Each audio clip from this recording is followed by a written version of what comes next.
Rede de Educação Online, que conecta pesquisadores, gestores, professores e estudantes, configurando um novo ecossistema conectivo de inovação na educação.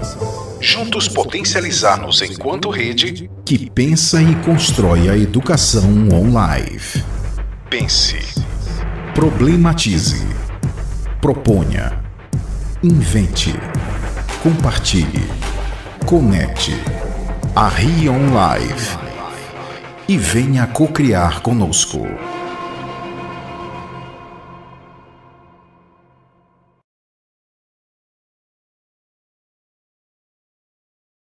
Pessoal, é um prazer estar aqui com vocês. Eu sei que a maioria se conhece. Eu sou Patrícia Bassani, eu sou professora na Universidade Fevale.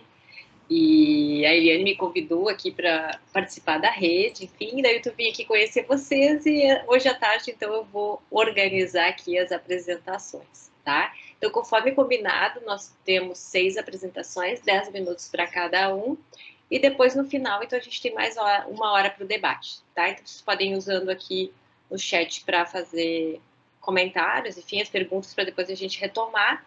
E eu vou avisar aqui no chat quando chegar uns 8 minutos, tá? Daí...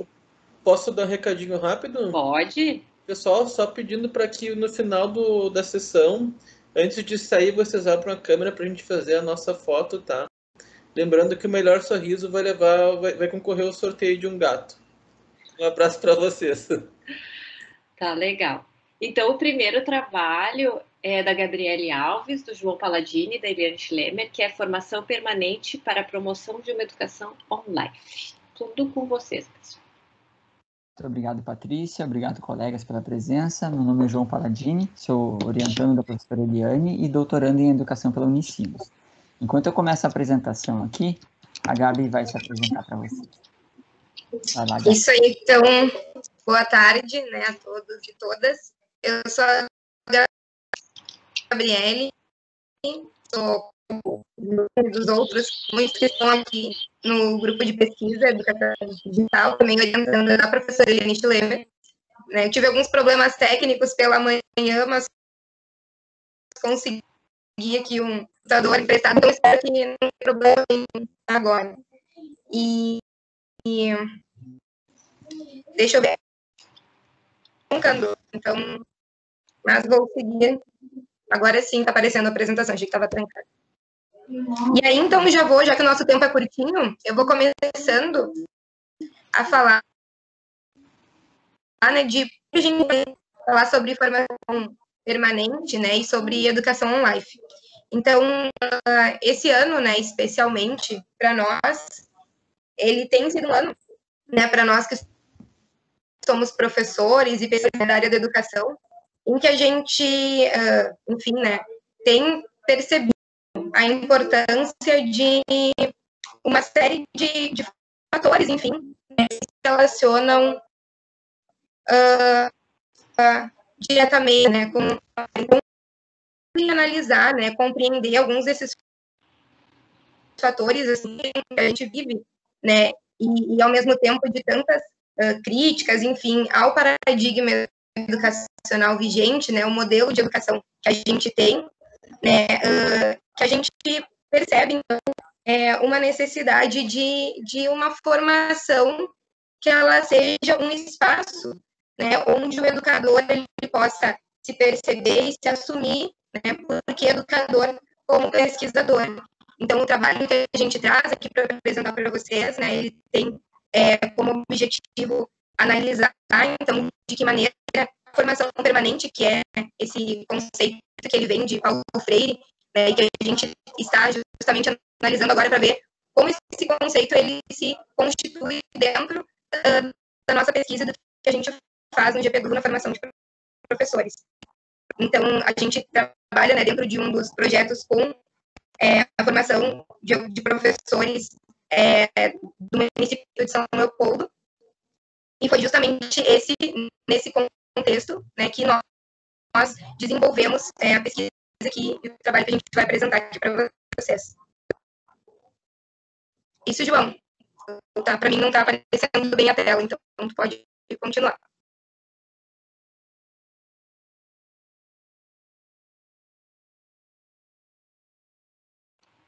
Tá sem som, João.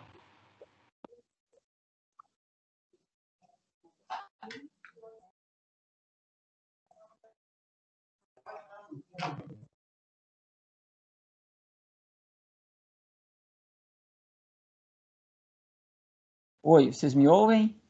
Agora sim. Ah, tá. Muito obrigado. Vou voltar para a apresentação aqui, só para ficar um pouquinho mais dinâmico. Isso, então, a Gabi apresentou bem para vocês um pouquinho das nossas motivações, né? E só para dar uma contextualizada um pouquinho maior e falando bem rápido por conta do tempo, nós, aqui no nosso grupo do GPEDU, nós temos um programa de formação docente também, né? Que já ocorre desde 2016 com os professores do município de São Leopoldo. Né? E essa formação docente até terminou nesses 2 primeiros dias de evento, que nós tivemos segunda e terça, com um evento também denominado We Learn with the Cyber City. Né? E nesse evento de segunda e de terça-feira, e também ontem nas nossas conversas aqui pela Rion Life, algumas coisas ficaram bem claras, assim, algumas definições ficaram bem claras, e a gente retirou 2 trechinhos que em algum momento os palestrantes e os participantes comentaram. Então, por exemplo, que a transformação digital ela deve ser vista como uma transformação permanente e que essa condição permanente de mudança exige uma formação pedagógica também permanente. Então, por isso que nós denominamos ali o artigo e citamos a ideia de formação permanente e não formação continuada. Eu e a Gabi, nós trabalhamos, nosso trabalho é dentro da escola básica, dentro da educação básica, além de pesquisadores, nós somos professores, e lá na educação básica a gente percebe que os nossos colegas professores, eles já estão com o termo formação pedagógica continuada, já carrega um peso que não deveria carregar. Então, a nossa proposta também é introduzir um novo conceito, que é o conceito de formação permanente, que se comunica muito bem, se dialoga muito bem com aquilo que a gente acredita no grupo de pesquisa de GPEDU. A gente trouxe alguns fragmentos só para ilustrar um pouco mais essa nossa fala, que é o seguinte, durante os meses de março até o mês de novembro, final de novembro, ocorreram as oficinas, ocorreram os nossos encontros pela formação Ubuntu, que nós chamamos aqui com os professores de São Leopoldo, e algumas das atividades que nós realizamos, nós trouxemos aqui para ilustrar isso, que uma das maiores desafios que os nossos professores comentaram é que nos dias de hoje é preciso uma maior formação, além do acesso, né, que essa palavra acesso passa muito pelas nossas discussões ao longo desse ano, acesso às tecnologias digitais, a formação para utilizar essas tecnologias digitais e para promover uma melhor aprendizagem, para promover práticas pedagógicas diferenciadas, né, isso ficou muito evidente. E também, algumas falas dos professores, de uma maneira um pouco mais detalhada, traz isso, né, traz que é necessário uma melhor formação. Então, por isso que nós desenvolvemos essa proposta de artigo, para poder trabalhar um pouquinho sobre isso e sobre as nossas impressões daquilo que a gente vivenciou ao longo desses meses. Então, nós utilizamos uma metodologia chamada metodologia... eu vou parar de projetar aqui um pouquinho, pessoal, porque eu estou me atrapalhando. Então, só um momentinho. Peço desculpas para todo mundo. Deixa eu parar. João, quer que eu projete para ti, João? Não, eu prefiro conversar olhando. Pode ser? Pode, sem problema. Então vamos lá. Temos alguns minutinhos ainda pela frente. Então, assim, toda essa nossa vivência com os nossos professores aqui da rede municipal fez com que nós refletíssemos que é necessário uma outra abordagem nas formações continuadas, né? E essa abordagem passa também pelos conceitos que utilizamos nela. Então, por isso que entrou a ideia de formação permanente. Durante o processo de construção dessa formação pedagógica, nós nunca começamos com a formação pedagógica bem definida o seu objetivo final. Ela vai sendo construída ao longo do caminho, ao longo do percurso. Por isso que nós utilizamos o método cartográfico de pesquisa e intervenção, né? Porque ao longo dos diálogos que ocorrem, ao longo das narrativas que os professores da educação básica nos trazem, a gente vai moldando as necessidades que todo o grupo tem, né? Porque a ideia de formação continuada nos dá a entender que ela sempre continua rumo a um objetivo. Mas no nosso percurso, tanto como professor, quanto como pesquisador e quanto professor pesquisador, ele não tem um percurso retilíneo. A gente vai e volta, a gente para, a gente reflete. Por isso que a ideia de formação permanente veio à tona. Então, o nosso objetivo é esse, é rediscutir a formação pedagógica né? Nesse ano, que é um ano de muitas reflexões, e nós estamos vendo ao longo desses 2 eventos, do WLC e R1 Live, que é um ano de reflexões, nesse momento em que os professores estão sedentos por discutir a sua prática pedagógica, nesse momento que as tecnologias digitais aparecem, e aparecem de uma maneira muito clara, que é a alternativa para melhorar a comunicação com os nossos alunos. Então, os professores perceberam isso, né? Não é só questão de acesso, não. A questão da comunicação com os alunos já era um problema antes do isolamento social. Então, é esse o nosso objetivo com esse trabalho. A Gabi quer finalizar, falar um pouquinho mais, mas a princípio seria isso, e depois pergunto se a gente pode conversar um pouco mais sobre aquilo que ficou faltando aí. O meu áudio estava meio ruim, não sei se vocês estão me ouvindo, até por isso que eu parei ali a palavra para o João continuar. Mas é justamente isso, assim, e quando a gente trabalha com as tecnologias digitais, né, e a gente, principalmente nesse momento de pandemia, percebeu, né, a gente ouvia muito também os professores da questão de se atualizar, né, então, a questão da formação permanente, ela trabalha, ela se liga à formação da apropriação para as tecnologias digitais, porque a gente nunca tem esse domínio total de que a gente aprende hoje em relação às tecnologias, está sempre se atualizando, né? Então, a gente tem interesse em estar estudando, né, mais sobre esse conceito e como ele se aproxima do trabalho que a gente faz com os professores dentro do GPEDU também, porque a gente compreende que ele traz essa formação permanente, ela, como o João disse, né? Ela tem a ver justamente por proporcionar esse espaço, né, do professor enquanto pesquisador, enquanto também parte de uma rede, mas também ele se enxerga como um sujeito em constante, em permanente formação. Mas também, né, agradeço pela atenção e depois a gente continua discutindo sobre isso. Obrigada. Muito obrigado. Obrigada, pessoal. 10 minutos, bem certinho. Então, aí eu já vi que alguns colocaram, estão colocando aí para não esquecer, para a gente conversar depois. E eu convido, então, agora a Denise Leal Freitas e a Denise Andrade para apresentar Reaprender a Ensinar, experiências de ensino remoto no ensino básico em meio à pandemia. Olá, pessoal. Boa tarde, tudo bem? Boa tarde. Vocês estão me escutando? Estão me escutando bem? Tá. Estão vendo a apresentação, só para me confirmar aqui.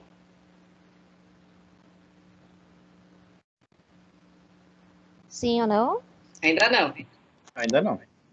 Apareceu?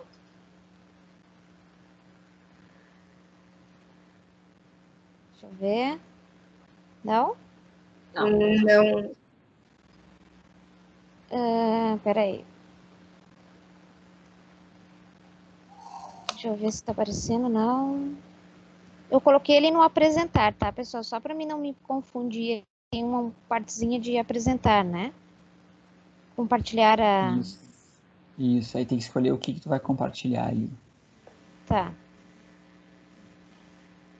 Só um minutinho, tá? Sou meio atrapalhada, prof de primeira viagem, tá? Não briguem comigo. Como sugestão, eu te sugiro que tu compartilhe a tela inteira, que daí dá erro daí. Tá, deixa eu ver. Perfeito, acho que agora tá compartilhando. Só um momentinho que a gente já te avisa. Tá.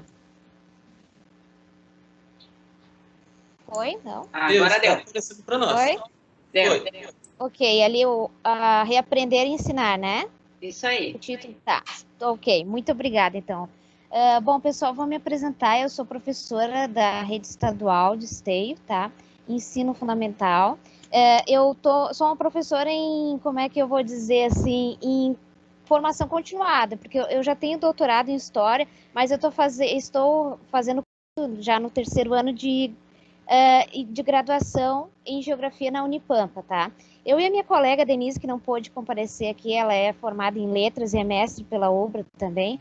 A gente queria falar um pouquinho para vocês das nossas experiências do ensino remoto no ensino básico, principalmente nos anos finais do ensino fundamental, certo?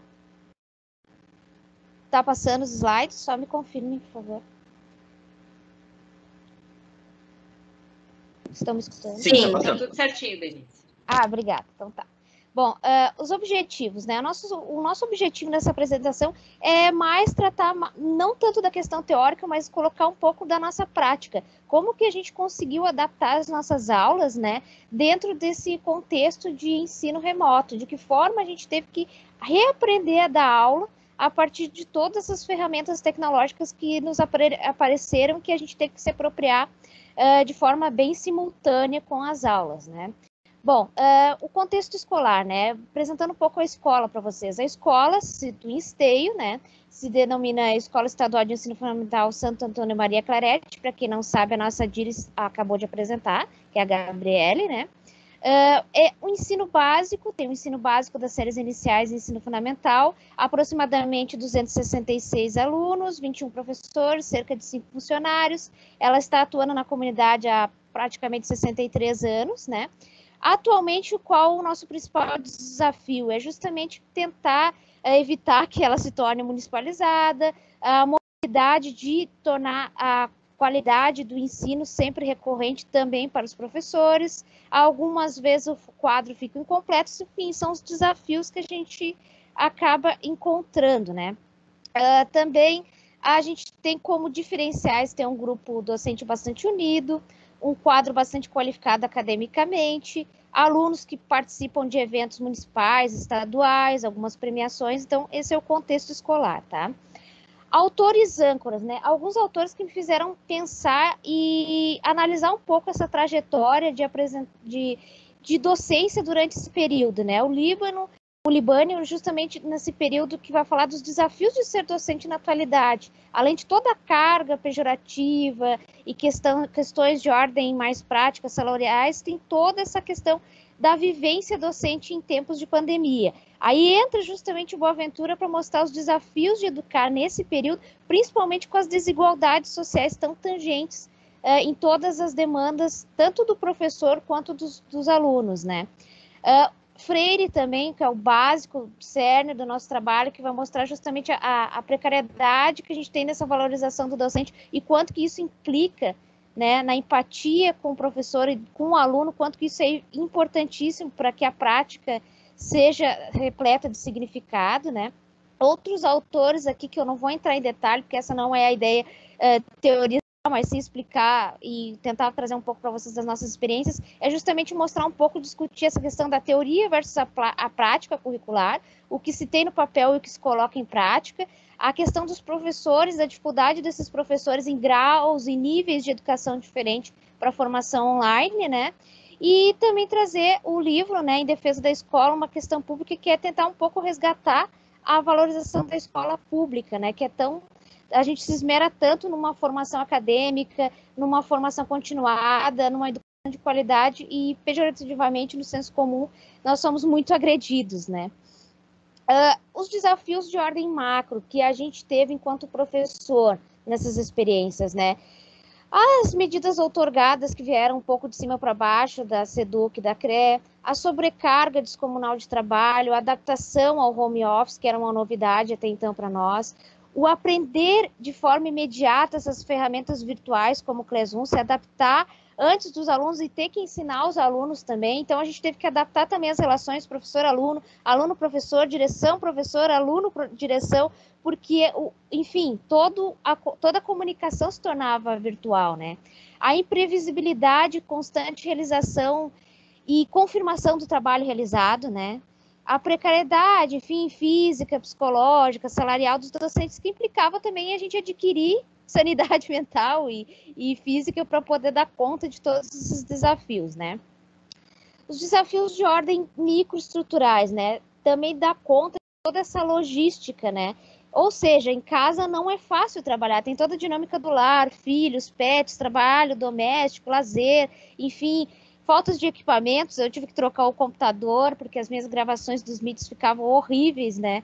Então, eu tive que acabar trocando de computador, adaptação curricular, ou seja, não eram até a gente conseguir se conscientizar que não era a mesma carga, né, de trabalhos e de atividades que eram presencialmente. O mundo virtual é outra coisa, as atividades tinham que ser diferentes, até porque a situação desses alunos também era desigual com a tecnologia, né? os planejamentos e sobrecarga de produtividade, enfim, era uma cobrança também que vinha muito da SEDUC, de o que estamos fazendo, como estamos avaliando, quem são os nossos alunos, e isso implicava numa sobrecarga de trabalho, né? O isolamento, a depressão, que a gente acabava ficando de estar isolado de uma hora para outra, né? De lidar com todas essas questões, né, psicológicas, também com os problemas dos alunos. Então, a gente enfrentava também, principalmente nos MITs, alunos que tinham problemas sérios, gravíssimos, familiares, que acabavam contando para a gente, né, e como lidar isso se a gente também estava vivenciando de certa maneira, né. Experiências na minha área, né, eu trabalho justamente com ensino de História e Geografia, que é a minha formação, mas eu também tenho algumas disciplinas extras que é ensino religioso e projeto de vida. Então, eu trabalhei algumas coisas que me implicaram mudanças na minha prática docente. Então, eu trabalhei vídeos, músicas, que era uma forma de atrair esses alunos. Então, para trabalhar, por exemplo, ditadura militar, o pré-golpe, eu trabalhei algumas músicas do Emicida, para tentar trazer a discussão do presente para tentar elaborar o início do contexto de pré-golpe lá no passado, de 64. Eu elaborei jogos com eles, então quando eu trabalhei em ensino religioso, os orixás, eu pedi para eles fazerem o jogo da memória. Quando eu trabalhei, por exemplo, a Guerra Fria, eu pedi para eles elaborarem um jogo de tabuleiro inspirado no War, né, para eles criarem isso, né. Caça-palavras e conceitos, então eu pedi para eles realizarem caça-palavras e procurarem os conceitos que eles não sabiam, né, isso no 9º ano, com relação à ditadura civil-militar. Quando eu dei aula de geografia, eu tive que adaptar uma maçã e um limão para dar as aulas sobre o globo terrestre, até porque era um objeto que eles tinham em casa e eles podiam utilizar enquanto eu explicava e fazia as práticas. Caças e especiarias, que eu vou mostrar para vocês, quando eu dei a aula para o 7º ano de grandes navegações, eu pedi para eles caçarem temperos que eles tivessem em casa, que eram especiarias, né, do século XVIII. PowerPoint com os explicativos dos MITs, trabalhar, aprender a lidar com MIT também foi um desafio. A possibilidade de comentar obras, ou seja, eu pegava a biblioteca caseira, livros que eu tinha de história e também livros literários e dizia, olha, a prof está olhando esse livro, está lendo esse livro, é legal, quem sabe vocês na hora livre, vocês não peguem esse livro também, eu posso disponibilizar para vocês, PDF, ou mostrava os livros na biblioteca para incentivar a leitura, né? Aqui estão algumas imagens que eu coloquei, a do limão, quando eu tive que dar aula sobre o Equador, né, as linhas, né. As especiarias, vocês estão vendo ali, eu peguei até em casa algumas para levar para eles, né. Aqui um modelinho de como eu dava as aulas, os MITs, gravações, eu sempre deixava vídeos, deixava alguns quadros para eles, imagens, o PowerPoint, a dificuldade das letras, eu coloquei um trechinho para vocês verem que às vezes a volta desses trabalhos também era uma dificuldade para a gente, né. Experiências da professora Denise, que não pôde comparecer, tá? Ela trabalhou muito com charge, tirinhas, criação literária com eles, a elaboração de poemas, resenhas de filmes e séries também para poder trazer esses alunos para cá, alguns recortes de artigos, personalidades negras, certo? Que também faz parte um pouco do trabalho de mestrado dela, os MITs, né?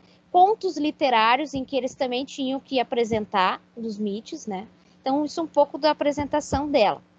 Eu tô correndo, não sei como é que eu tô de tempo, pessoal, que eu tô apresentando, eu não tô vendo o tempo. Quanto tempo eu tenho? Meio minuto. Meu Deus, então tá. Considerações finais. Foi um processo desafiador ao início, né? Do início ao fim, os docentes. Acho que está sendo ainda para nós, né? Tem todo esse jogo de precariedade versus superação, a capacidade de se reciclar e aprender em tempo simultâneo, porque eu tenho que também estar aprendendo a lidar com essas ferramentas para poder ensinar ao meu aluno e não teve um preparo anterior para isso, né? A atualização dessas práticas de ensino e de como ensinar em tempos de pandemia e o desafio constante de superar, né, as adversidades internas, o estresse, o home office e as externas, que seja todo o trabalho, demanda de trabalho, problemas de aprendizado dos alunos, nosso também de adquirir essas ferramentas e dominá-las. E eu agradeço imensamente a oportunidade de apresentar para vocês. Era isso. Obrigada, Denise. Então já anotem aí, porque eu também fiquei curiosa para aprofundar algumas coisas, mas depois a gente tem 1 hora para discutir, tá bom? Okay. Então, diz que quem apresenta não vê no chat, eu vou ter que cortar aqui, quando ficar 10 minutos eu dou uma gritada aqui. Chegou, acabou. Então, o terceiro trabalho agora convido então a Érica, Cecília Noronha, a Gabriele da Boite Oliveira e a Luciana. para apresentar o trabalho A Articulação entre Tecnologias Analógicas e Digitais por meio do Gamebook Guardiões da Floresta, a contação de história para a construção da autoria discente. Boa tarde, pessoal, tudo bem? Estão me ouvindo bem? Tá tudo ótimo. Então, Quem é que está falando? A Érica. A Érica que está falando. Primeiro, eu queria dizer que já estou louca para conversar com vocês. Estou me sentindo muito representada em ouvir os trabalhos, viu? Está sendo muito legal. Então, eu sou a professora Érica, do Estado do Rio Grande do Sul, trabalho com ensino médio, de manhã Sociologia e Filosofia. Sou professora do ensino fundamental de tarde, terceiro ano, no município de Nova Santa Rita, e também dou aula na EJA, Geografia à Noite, no município de Nova Santa Rita. E nosso trabalho foi construído, então, através do TED, na sala CNPq, junto com a Gabriele, que vai se apresentar, e com a professora Luciana Bax. Boa tarde, pessoal. Vocês me escutam? Sim. Tá bom.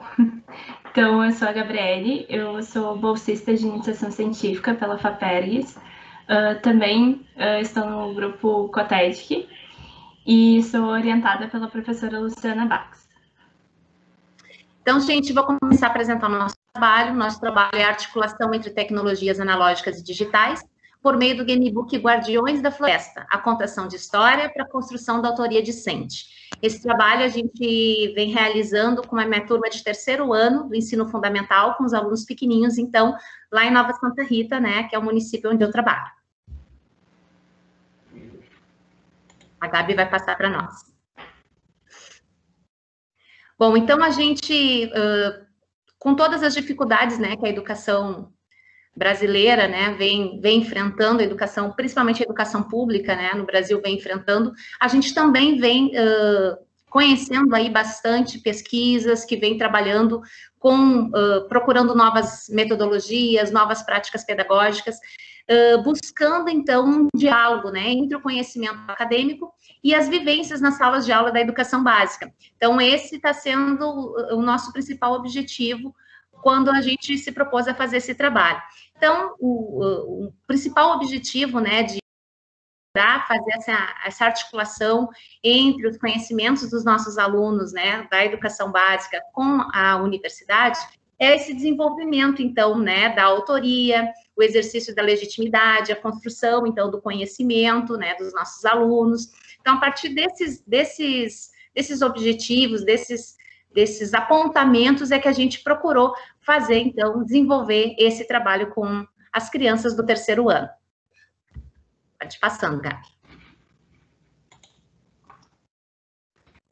Então, gente, como a Érica estava comentando, né, o objetivo dessa pesquisa, do nosso resumo, é promover práticas pedagógicas que desenvolvam a autoria discente na articulação entre as tecnologias analógicas e digitais e na configuração de ambientes de aprendizagem, relacionando a contação de histórias e investigação científica.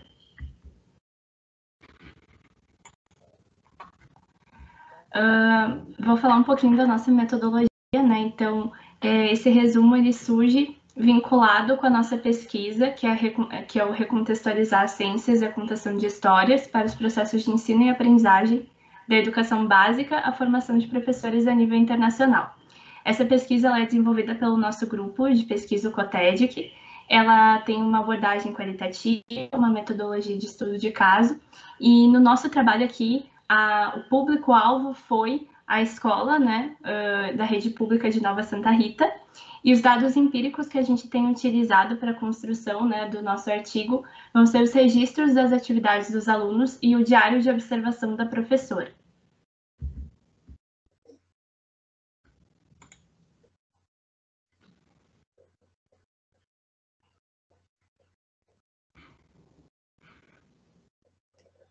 O slide passou?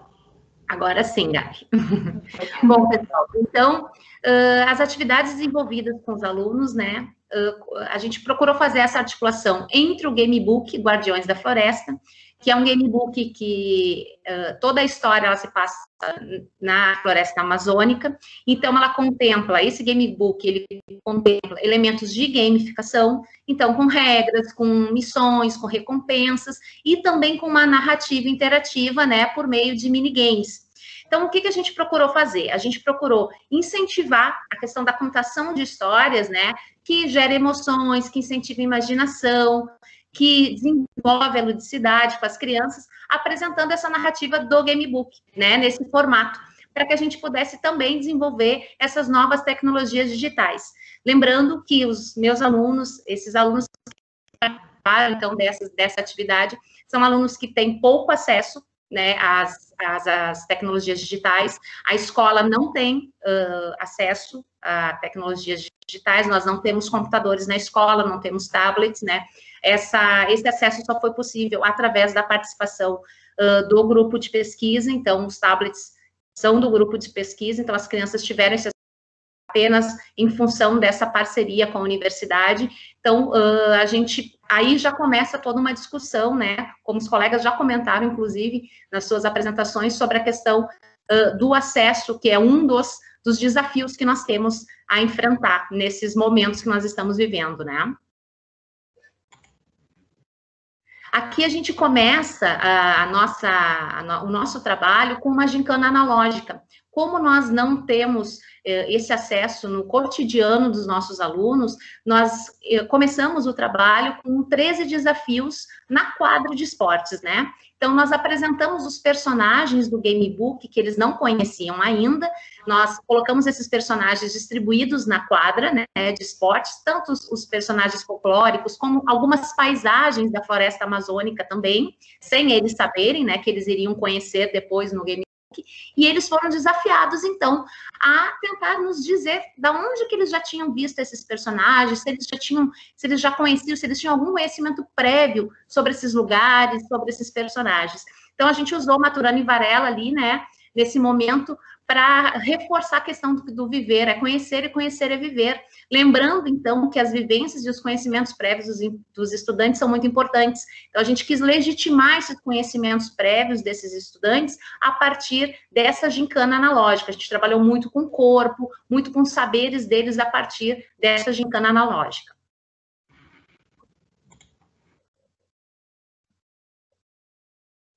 Depois que a gente fez esse momento, então, de interação com o corpo na quadra, nós fomos para a exploração do gamebook com os tablets. Isso aconteceu durante algumas aulas, né? Os tablets chegaram até a escola, muitos alunos nunca tiveram contato, nem com smartphone, nem com tablets, né? Nessa escola onde eu leciono. Então, o próprio manuseio do artefato, né? Foi um desafio, né, nós trabalhamos muito com a curiosidade deles, alguns já tinham esse acesso, mas muitos alunos não tinham ainda, então nós tivemos que também desenvolver a questão do manuseio do artefato, né, e além disso explorar a leitura também, porque nós não usamos o áudio do gamebook, então eles tiveram que trabalhar a questão da leitura nesse trabalho com a história, né, da Liu, que é a personagem do gamebook, Guardiões da Floresta. Aqui a gente colocou para vocês algumas atividades que foram trabalhadas após toda essa exploração analógica e digital. Então, aí a gente trabalhou com características de personagens, produção textual, construção de novos capítulos, né, do gamebook a partir do que eles tinham vivenciado. Então, após essa exploração analógica e digital, nós ficamos algumas semanas ainda desenvolvendo, né, atividades a partir do que eles vivenciaram, né, do contexto que eles tinham na realidade em que nós estávamos na escola e daquilo que eles puderam explorar com o gamebook. Falando um pouquinho agora das nossas considerações finais, né, para o nosso resumo, a gente conseguiu apontar a importância da aproximação e articulação entre a escola pública e a universidade. Como a Érica estava falando, né, os alunos só conseguiram ter as tablets por causa do grupo de pesquisa. A escola não tinha recursos, né, para oferecer isso para os alunos e por causa do grupo de pesquisa e essa aproximação com a universidade foi possível que eles pudessem ter esse acesso. E daí a gente vai para uma outra questão, que é a importância de oportunizar essas novas vivências, essas novas experiências para os estudantes. E isso vem a partir das tecnologias digitais, então, ver eles ali descobrindo coisas novas, né? Conhecendo como segurar um tablet, como aprender a mexer, a tocar. Tudo isso foi um processo de aprendizagem e foi muito importante para que eles pudessem ter essa vivência dentro da sala de aula, dentro do ambiente da escola. Também falando um pouquinho sobre o desenvolvimento da autoria dos estudantes que ocorreu por meio da legitimidade dos conhecimentos deles, né? Como a gente falou também na gincana, eles conseguiram, a partir daquelas figuras, né, dos desenhos dos personagens do gamebook e até do ambiente, né, da floresta amazônica, pensar o que eles conheciam, o que eles não conheciam, aquilo que eles já tinham visto em livros, em filmes, se isso era próximo da realidade deles ou não, e por que não era próximo, né? Então, trazer esses questionamentos e também legitimar que os conhecimentos deles eram importantes e eles faziam muitas associações e articulações interessantes nisso. A partir disso, a gente também entende, né, a importância de contextualizar os diversos ambientes de aprendizagem que possam contribuir para essas novas formas de aprender, criar e compreender as próprias realidades dos estudantes. Isso, muito obrigada, Érica e Gabriele. Então, por favor, pessoal, já vão colocando as observações ali para não esquecerem. E eu convido, então, o quarto trabalho da Isadora Cardoso Dias, que é Games como Instrumento de Ensino e Aprendizagem em Cursos de Engenharia. Isadora, está por aí? Tô aqui, boa tarde. Boa tarde, tudo já contigo. Tá bom, já vou pedir desculpa que minha internet tá bem ruim, mas já deixei aqui o celular do lado pronto para fazer a troca caso necessário. Bom, eu vi que todos vocês estão trazendo várias apresentações, PowerPoint, etc e tal. Eu vim mais na cara e na coragem aí, mas vamos lá. Bom, então, o meu resumo, ele trata, então, né, como o próprio título diz, de usar os games para o ensino de engenharia. Eu, como egressa de engenharia, né, me graduei em engenharia elétrica, fiz mestrado em engenharia mecânica, eu vejo a importância, assim, dessa utilização de tecnologias digitais e games para cativar os alunos, né, para trazer e engajar eles. Então, o objetivo, né, desse trabalho é mapear algumas publicações acadêmicas que tratem da utilização da gamificação para o aprimoramento do ensino e aprendizagem, né, em cursos de engenharia, de graduação, no caso, né, e aí, então, buscar evidências que possam mostrar que essas práticas realmente engajem ou motivem, né, os alunos durante as aulas, que os cursos de engenharia, eles têm muito aquela questão de serem muito quadrados, e uma coisa muito, o professor vai lá, fala, apresenta, o aluno escuta, baixa a cabeça, copia, né, não tem tanta essa interação.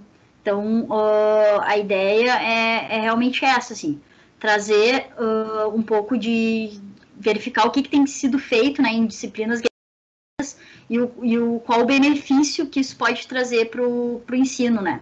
Ontem mesmo, fazendo daí um comentário aqui, foi apresentado pela professora Flávia ontem à noite, né, como ela utilizou o Don Quixote lá com os alunos para fazer um trabalho e como isso fomentou, né, os alunos a irem pesquisar a vida de diversos autores, enfim, focados na engenharia. Então, acho que é isso, sim, né? Verificar também quais os traços, né, que podem ser aprimorados dos estudantes com esse tipo de gamificação, né? Que tem, os alunos são muito tímidos, são muito fechados, né? Eu sou um pouco fora da curva para uma aluna de engenharia, mas tem muito isso. Então, essa prática gamificada pode também não só aprimorar e melhorar no ensino técnico, digamos assim, né, dos alunos, como também em traços de personalidade, né, fazendo com que eles vivam novas experiências, né, que eles saiam um pouco da zona de conforto, que acho que isso é muito importante num geral, e também, dependendo do tipo de game e de prática que vai ser utilizado, né, também tem algumas éticas e sociais que podem ser trazidas para esses ambientes, né, e para essas práticas para os alunos de engenharia, que também tem um pouco, eu não vou querer generalizar, mas como eu tive dentro de curso de engenharia por muito tempo, acho que eu estou num local de fala aqui, tem muito de um pensamento muito fechado, né, muitas vezes retrógrado, não sei se é bem a palavra, mas enfim, né, acho que meio forte, mas um pensamento um pouco mais que pode ser fomentado, então, um pensamento mais aberto, mais progressista, uma coisa que mostre que as realidades vêm mudando, né, e as práticas de ensino também. E não sei se eu vou usar os meus 10 minutos, até porque esse é um resumo de um trabalho que está iniciando agora, né, então eu não tenho ainda todos os dados, mas acho que é isso. Tu já tem algum dado? Foi uma revisão eu sistemática? Vai ser uma revisão de literatura, né? Então eu vou pegar, eu fiz uma pesquisa já utilizando os termos de gamificação e engenharia, né, na plataforma Sucupira, e até agora encontrei só dissertações, né, tanto de mestrado acadêmico quanto de profissional, não tinha nenhuma tese, e foram encontradas 56 publicações, né, que tratavam desse tema, mas dessas 56, somente 8 eram pertinentes e relevantes ao tema, né, então daí eu vou entrar mais a fundo também nessas publicações para poder elaborar o artigo mais adiante. Talvez tu vai ter que abrir a tua busca, porque a gamificação é uma temática, apesar da gente já estar pesquisando há mais tempo, no geral ela é relativamente nova, né? E se tu pensar uma tese leva 4 anos, é capaz de não ter muita coisa. Talvez tenha que ir para o SB Games ou buscar mais em eventos, né? E aí o evento, eu sei que tem alguns eventos específicos da engenharia também, acho que pode circular para esses da área da tecnologia educacional, da engenharia, que vai te abrir um pouco, senão vai ficar bem restrito mesmo. Uma boa sugestão, vou ir atrás, muito obrigada. Então tá, a gente ainda tem um tempinho e anotem aí, então a gente passa para o próximo, pode ser? Pode, claro. Então tá, deixa eu ver qual é o próximo a apresentar, é a Gláucia da Rosa com o resumo Gamificando a Aprendizagem de Gêneros Textuais. Gláucia tá por aí?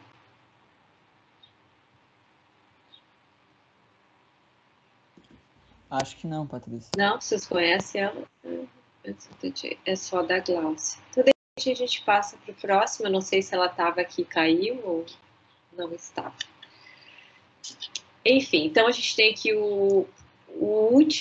a última apresentação da tarde, que é do Diego Borges, do Guilherme Freitas, Cauã Lopes e Eduardo Carneiro, que é o processo de desenvolvimento do gamebook As Aventuras da Manuela. Tá aí? Tá. Então tá, tudo com vocês. Ok, deixa eu só apresentar a minha tela aqui, que a gente fez uma apresentação. O Diego é meu aluno, ele também vai fazer uma falinha. Tá legal. Aqui, acho que agora a gente tá vendo, né? Tá tudo certinho, Tá. Então, só me apresentando, eu sou Eduardo, eu sou mestre em Educação pelo La Salle, eu sou integrante também do grupo de pesquisa do COTEDIC. Só colocar em tela inteira aqui para já deixar o slide prontinho. Terminei minha dissertação, terminei meu mestrado em 2019. Sou formado em Geografia, eu vi que tem uma galera aqui das humanas, uma galera da Geografia e da História. Eu também sou formado em Geografia. Até o final do ano passado, eu era professor de uma escola estadual aqui em Cachoeirinha, onde eu moro. O Diego é meu aluno dessa escola. E agora eu não estou mais na escola, eu estou apenas trabalhando com assessoria pedagógica e ingresso no doutorado ano que vem. A gente vai apresentar um projeto. Eu não sei se o Diego quer fazer uma apresentação dele antes de eu continuar, Diego. Quero sim. Vai lá. Tá aberta a câmera? Boa tarde, eu sou o Diego, eu moro em Cachoeirinha e estudo no CADOP, que era onde o professor Edu dava aula. E a gente começou a fazer esse projeto no 6º ano. E daí, depois eu vou falar como é que você... É isso, fala para a professora agora para gente começar, depois eu falo para vocês como surgiu. Ok. O Diego agora está no 8º ano. O Guilherme e o Cauã, que também estão na lista de autores, eles também são alunos, colegas do Diego, que também fazem parte desse projeto. Eles não puderam estar aqui hoje. Então, só para a gente contextualizar um pouquinho, ele é um projeto de criação de um gamebook. O gamebook, a gente trouxe aqui uma citação aqui da Lynn Alves, né, que trabalhou no desenvolvimento do gamebook Guardiões da Floresta, que a Erika e a Gabi apresentaram agora há pouco. Então, ele é uma mídia híbrida, ele mistura muito a questão de uma narrativa, de uma história, de uma contação de história, com elementos de gamificação, com elementos de jogos, para potencializar uma aprendizagem e um desenvolvimento de habilidades, no sentido assim de memória, de atenção.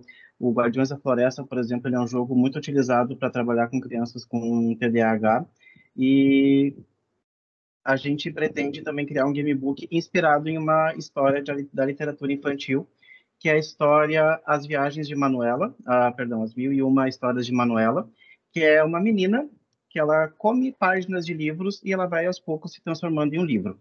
Esse é um livro que ele está na caixa do MEC para os anos iniciais da educação do ensino fundamental, e a partir dele a gente pretende contextualizar um pouquinho os conhecimentos de geografia a partir de um atlas geográfico. Em vez de comer as páginas de um livro e a menina se tornar um livro, ela comeria páginas de um atlas geográfico e viajaria pelo mundo, e essa seria a narrativa principal da nossa história.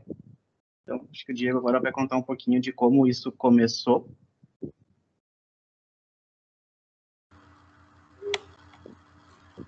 Bom, começou no 6º ano, né? Eu estudava com o Guilherme e com o Cauã, e daí a gente tinha um GeoGames com o Sr. Edu. Era uma competição entre a turma, tipo, avaliando os nossos trabalhos de geografia e games que ele dava pra gente. Dele, tipo, usava uma PS3, que era na matéria de games, para ensinar a gente a geografia. Lá no fim do ano, a gente teve a proposta de criar um jogo, tendo tudo que a gente viu durante os jogos que a gente jogou durante todo o ano. Narrativa, missões, mapas, teria que ter tudo isso. Bom, a turma inteira ia fazer junto, e a gente fez. Foi um bom jogo, ficou bem legal. A gente criou a Dalva, e no fim do o Gui teve a ideia de começar um próprio jogo, e daí ele decidiu me chamar para participar junto, assim, para a gente conseguir fazer alguma coisa, né? E a gente chamou o Sr. Edu para ajudar a gente, né? Como ele dava essas aulas pra gente, a gente pensou que ele poderia ajudar a gente. E daí, mais pra frente, a gente chamou o Cauã, porque tipo, o Cauã desenhava muito bem, e a gente pensou que seria necessário para fazer o desenho dos personagens, e tanto é isso que ele faz no projeto. Então, o Cauã, ele desenha junto com o Douglas, que ele tem uma mesa digitalizadora, que ele desenha na mesa, na folha, e passa para o computador para que a gente possa colocar as imagens. E o Gui, que é o programador, ele programa tudo junto com o Elton, Code, eles ajudam a gente. O Gui tem que, tipo, ele cria, ele aprende tudo que ele tem que fazer para poder fazer o jogo funcionar. E eu sou responsável pela narrativa, então, tipo, meu objetivo é sempre que seja uma história legal e que não seja muito complexa para que as crianças, que normalmente pela idade são como crianças ainda 8, 7 anos, não sabem ler. A gente tem narrativas, palavras, mas a gente pensa em sempre tipo, usar muito da imagem para que fique bem claro para as crianças e que elas consigam jogar bem o jogo e, através dos jogos de habilidades que a gente tem, desenvolver habilidades cognitivas. Claro, professora, né?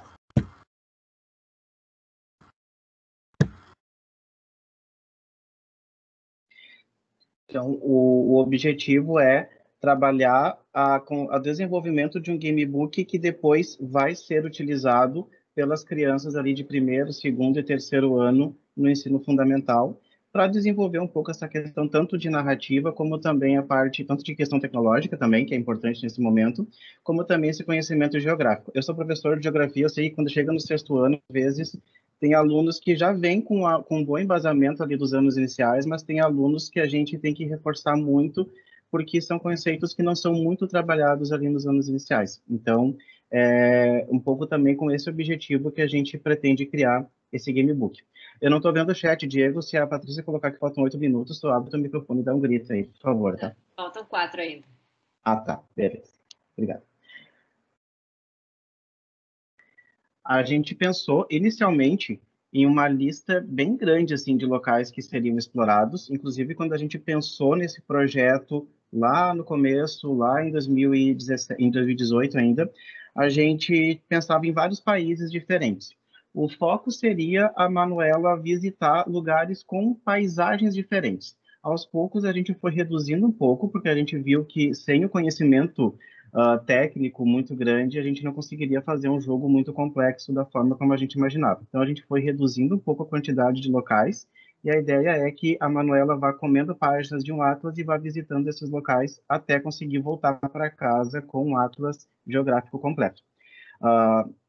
Esses locais eles se dividem principalmente entre o Brasil e a França, porque esses países, o Brasil, por ser óbvio o nosso território, e a França, porque é um projeto que também é coordenado pela professora Luciana Bax, que tem então esse vínculo com a Universidade Francesa. Então é um jogo que depois, é um gamebook que depois pode ser bilíngue e pode ser aplicado também com estudantes de lá. É para a gente fazer essa relação de como os dois grupos vão se apropriar dessa tecnologia de formas diferentes. Então, por enquanto, a gente tem esses locais pensados e ainda em fase de desenvolvimento, que é a própria cidade de Cachoeirinha, como local de origem da personagem, até para valorizar o local de onde esses meninos são e eles que estão criando o gamebook e a escola deles. Manaus, um pouco também porque a gente utilizou o Guardiões da Floresta como um gamebook de referência. Então, Manaus, a floresta amazônica, ali alguns itens que vão dar bônus para a personagem, como açaí, guaraná, e o fato de ter animais silvestres o excesso de chuva, que podem ser elementos que dão fraqueza. Depois seria para Paris, um lugar ainda não pensado de forma muito específica, mas que seja no Nordeste brasileiro, para trazer uma paisagem diferente, e a região de Ardèche, no sul da França, que também é um local muito importante ali para aquele país. Até o Diego estava pensando antes que a gente pensou inicialmente ainda em montanhas, em vários outros lugares, até no Japão a gente tinha pensado, mas a gente foi aos poucos dando uma reduzida, até porque ano passado a gente trabalhou muito com o Construct para desenvolvimento do gamebook, e este ano a gente começou trocando de plataforma, porque a gente viu que seria mais fácil fazer no RPG Maker. Então essa mudança também impactou um pouquinho na mudança de cenário. Como pontos importantes assim, para destacar, o próprio protagonismo e desenvolvimento desses estudantes, o fato do Diego estar aqui agora, por exemplo, no evento acadêmico, ele como aluno de oitavo ano, isso é um diferencial, então, de como eles vão se desenvolvendo, de como eles vão sendo protagonistas nesse processo, um jogo feito por eles, uma história feita por eles, mas que ainda tem objetivos bem maiores por trás, um grupo bem grande por trás, mas que tem o protagonismo deles.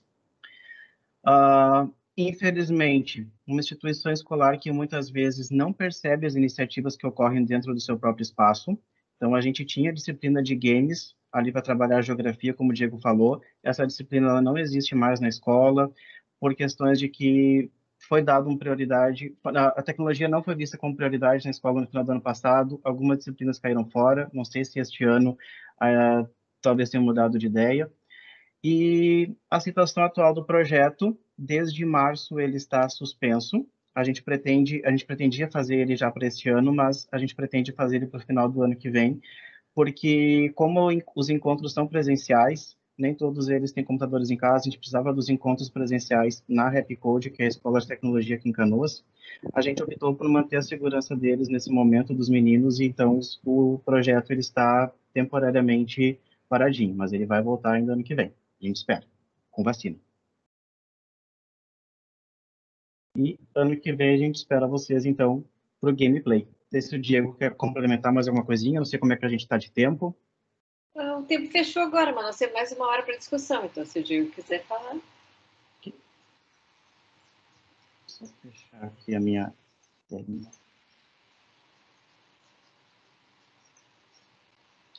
Eu vi que a hora que no chat que o Diego saiu da conversa, não sei se ele estava com problema na internet, ele saiu e entrou várias vezes antes, ele me falou aqui no WhatsApp.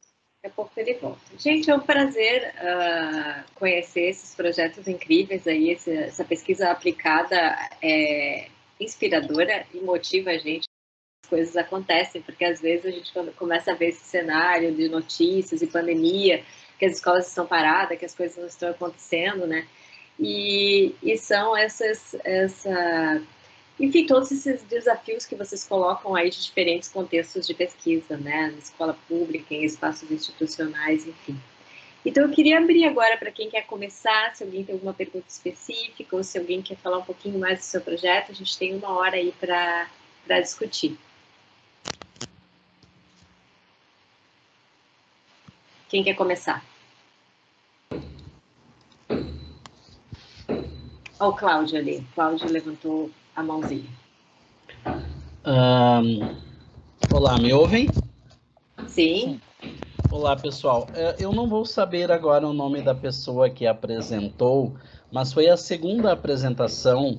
Denise? Exatamente, que citou ali nas referências do Libânio, trouxe algumas outras referências, Paulo Freire, e trouxe uma referência da professora Eliane Schlemmer com a Elizabeth Berch, falando sobre teoria e prática pedagógica.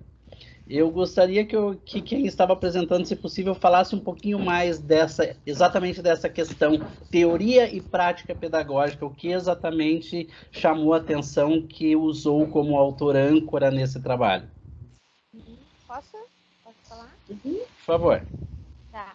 Bom, eu usei a autora justamente para tentar intercalar um pouco a questão que ela coloca em termos de teoria, de como se deve trabalhar, e quase como uma ideia assim, a realidade versus expectativa, né?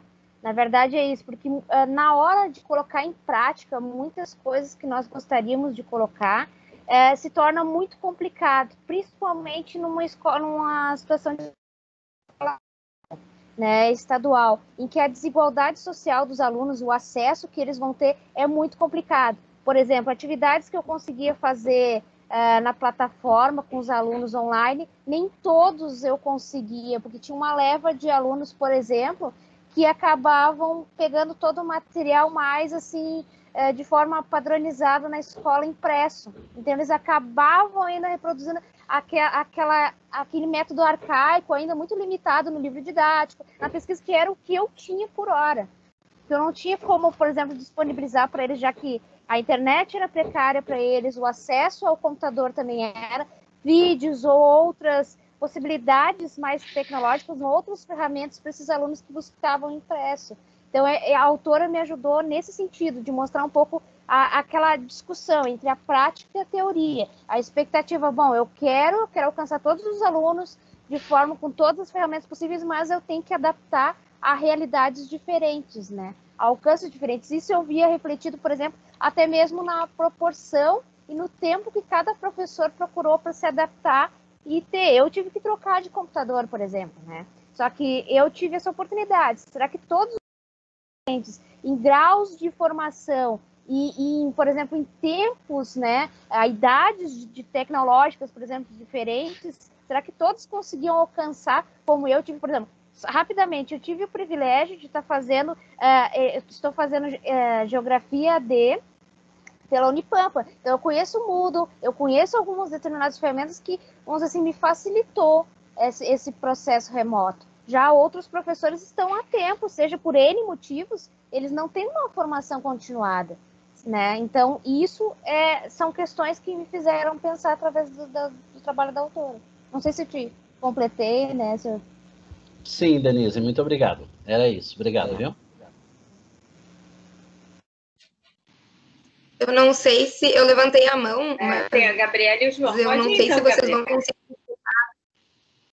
Ah, vocês estão conseguindo me escutar? Eu sei que não está muito bom, mas estão conseguindo me entender? Sim. Desculpas. Eu quis falar agora, me atravessei na frente do João. Na verdade, a professora Denise, né?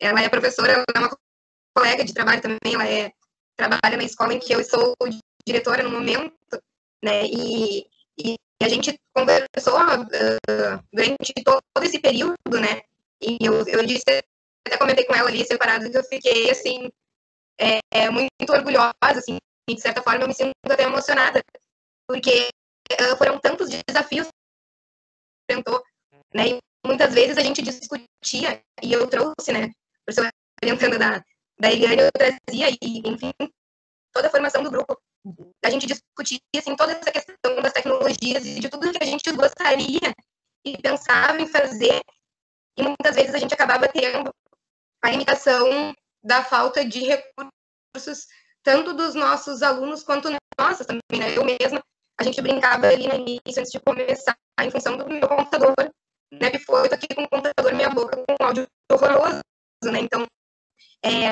o quanto, assim, isso, no início, principalmente, né, da pandemia, quando a gente tinha, a Denise disse assim, a gente começou a fazer com que a gente tinha do jeito que dava, e aos poucos a gente foi caminhando, e foi trazendo essas discussões. Tá, mas será que é só o PDF mesmo? O que eu podia fazer a mais? Mas para aquele aluno que não tem conexão. Então, é por isso que eu quis falar, assim, essa questão, né, da Eliane e da Beth, né, que foi quem fez o texto ali, ela fala muito dessa questão do papel do professor enquanto mediador, né?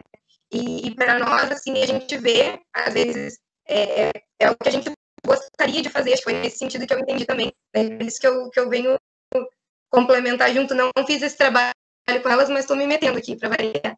Mas eu fiquei muito feliz, assim, não podia deixar de falar isso também, né, do quanto a gente, às vezes, a gente está aqui tentando fazer, né, mas muitas vezes a gente acaba esbarrando nessa questão do recurso, assim, mas foi muito legal, assim, de ver o quanto, né, até eu comentei na fala da Denise, assim, o quanto foi muito triste, muito difícil, e tem sido muito difícil para nós, mas ao mesmo tempo esse momento de depender quase que unicamente de tecnologias digitais nos possibilitou, assim, repaginar a nossa, e entender e ver coisas que a gente, né, muitas vezes dentro só da sala de aula física que a gente não conseguiria. Então eu queria te dar parabéns também, Denise, pelo trabalho que, para as duas Denise, né, a outra depois eu falo com ela, porque foi muito bom te ouvir. E que é muito importante, né, Gabriela, e tu, enquanto gestora, também apoiar isso, né? Isso é bacana, tu estás aqui também aprendendo, trocando, e depois levar isso e fomentar e motivar o teu grupo docente para ir cada vez mais melhorando, testando, experimentando, né? João, oi. Posso só complementar uma coisinha? Rapidinho. Eu acho, assim, que também essa questão que a autora fala do professor como mediador, eu acho que passou um pouco muito da nossa insegurança. Acho que o nosso maior medo das ferramentas, enfim, de incorporar as aulas remotas e toda a tecnologia, foi isso, de tentar intermediar isso da melhor forma possível. Então, talvez às vezes a nossa sociedade, o nosso medo de trabalhar com as ferramentas, com a tecnologia, esteja justamente nisso, né? Na possibilidade do professor ultrapassar esse medo, né? De dominar a ferramenta, mas também de auxiliar, não deixar de ser um mediador com o aluno. Então, acho que é nesse sentido. Desculpa interromper. Perdão. Capaz. Eu queria agradecer, pelo menos elogiar a coragem de todos estarem aqui apresentando os trabalhos, que a gente sabe que não é nada fácil, né? E nesse momento de discussão também, de estar aqui dispostos a dialogar, a questionar e a aprender um pouco mais sobre os conceitos que aqui foram trazidos. Eu utilizo já a gamificação há uns 2 anos nas minhas práticas, né? Eu sou professor de matemática. Especificamente sobre o nosso trabalho, no da Gabi, a gente vai falar um pouquinho sobre a formação de professores e alguns aspectos que a gente acha interessante sobre elas. Mas eu queria fazer uma pergunta para os 2 trabalhos ali do pessoal do COTED, né, que nos mostraram uma prática pedagógica que ou já foi desenvolvida ou está em processo de desenvolvimento. E eu queria fazer uma pergunta que eu me questiono muito, né, nas minhas práticas, que eu vejo que provavelmente seja uma falha nossa como pesquisadores deste nosso contexto mais brasileiro. Eu vejo que a gente peca muito na questão da avaliação, né? É uma impressão que eu tenho das minhas práticas também. O professor Cláudio, que até fez a pergunta ali anterior, que está aqui nos acompanhando pelo chat e comentando, ele fez um artigo muito interessante, de um estudo de caso até, que ele faz um relato muito claro e muito pontual do processo de acompanhamento dessas práticas gamificadas. E eu queria perguntar daí para esses dois grupos que apresentaram o seu resumo, como que eles pensam, como que eles planejam, como que eles estão se organizando e de que forma eles enxergam a avaliação nessas práticas que eles estão propondo. Obrigado.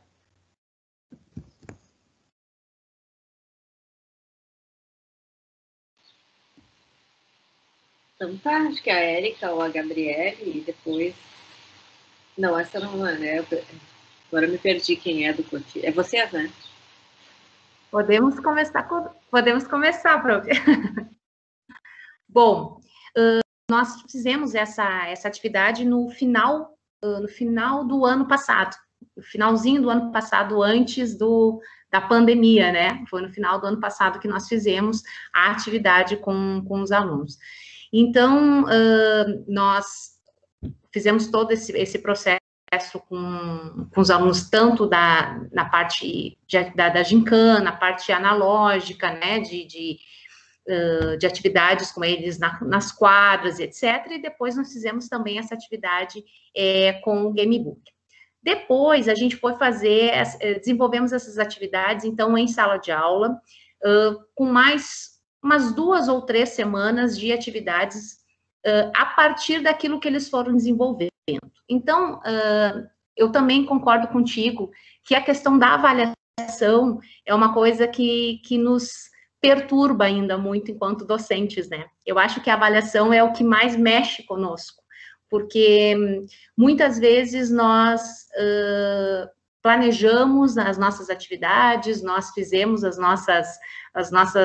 pensamos nas nossas metodologias, né? E na hora de avaliar, como é que nós vamos avaliar todo o nosso fazer pedagógico, né? Então, o que a gente está procurando, assim, a gente não começou a construir ainda o artigo em si, né? A gente vai começar a construir ele no decorrer desse próximo mês, agora a gente começa a construção, mas das nossas atividades, eu acredito que a nossa avaliação vai ser na produção, né? Vai ser verificar essa produção dos nossos alunos, né? Então, o que eu acredito que a gente vai trabalhar, a gente tem muita documentação, a gente procurou resgatar muitos documentos dos alunos, muitas atividades escritas, né, dos nossos alunos. Então, tanto a professora Luciana acompanhou conosco essas atividades, quanto a Gabriela esteve lá junto na escola, né, em loco, acompanhando as atividades. Então, a gente vai procurar, então, avaliar essa documentação dos alunos, esses registros deles, né. Uma coisa que nos chamou muita atenção foi como eles conseguiram articular conhecimentos que eles não tinham ainda, principalmente com as tecnologias, porque, como eu disse para vocês, os nossos alunos, eles, principalmente dessa escola que foi feita essa prática, a maioria deles não tem acesso à internet. Eu vi a colega comentando sobre a escola do estado dela, que muitos recebem atividades impressas, né, nesse momento de pandemia. Nessa escola em que eu dou aula, 100% dos alunos recebem atividades impressas. Nós não temos plataforma, né? Nós temos um blog optativo para aqueles pais que podem, porque 100% recebem atividades impressas. Então, é uma outra realidade. A colega falava sobre o abismo social do nosso país. Então, eu estou aqui do lado, região metropolitana de Porto Alegre, né? Eu não estou num outro mundo, eu estou aqui do lado. Então, 100% são atividades impressas, né? Então, é uma outra realidade, realmente, né? Então, o que a gente vai procurar fazer nessa avaliação é avaliar realmente a produção desses alunos e através dos registros do que a gente tem, né? A gente vai procurar fazer análise dos dados a partir desses registros. Não sei se a Gabi quer completar, Gabi, com alguma colocação. Não, acho que é bem isso, assim, a gente recebeu a gente conseguiu obter muitos registros das atividades deles e também das nossas próprias observações. Eu acho que isso também foi muito importante. Eu fui na escola da Érica numa saída de campo, eu e uma outra colega minha, que também é bolsista, e depois a gente começou a debater muito sobre aquilo que a gente tinha visto lá. E a gente, inclusive, a professora Luciana Bax falou para a gente depois no carro, meninas, bora pegar um documento no Google ali e começa a colocar tudo que vocês viram, né? Então, isso também pode ser usado, né? Aquilo que foi as nossas percepções, a maneira com a qual a gente enxergou os alunos naquela situação. Eu fiz outro trabalho onde eu pude explorar um pouco sobre a inclusão digital, que foi um assunto que me perturbou muito quando eu fui fazer essa saída de campo, porque a gente percebeu muitos dados também sobre isso, sobre a proximidade dos alunos com as tecnologias, né? E o quanto isso impacta também no processo de aprendizagem deles. E eu acho que é mais ou menos isso.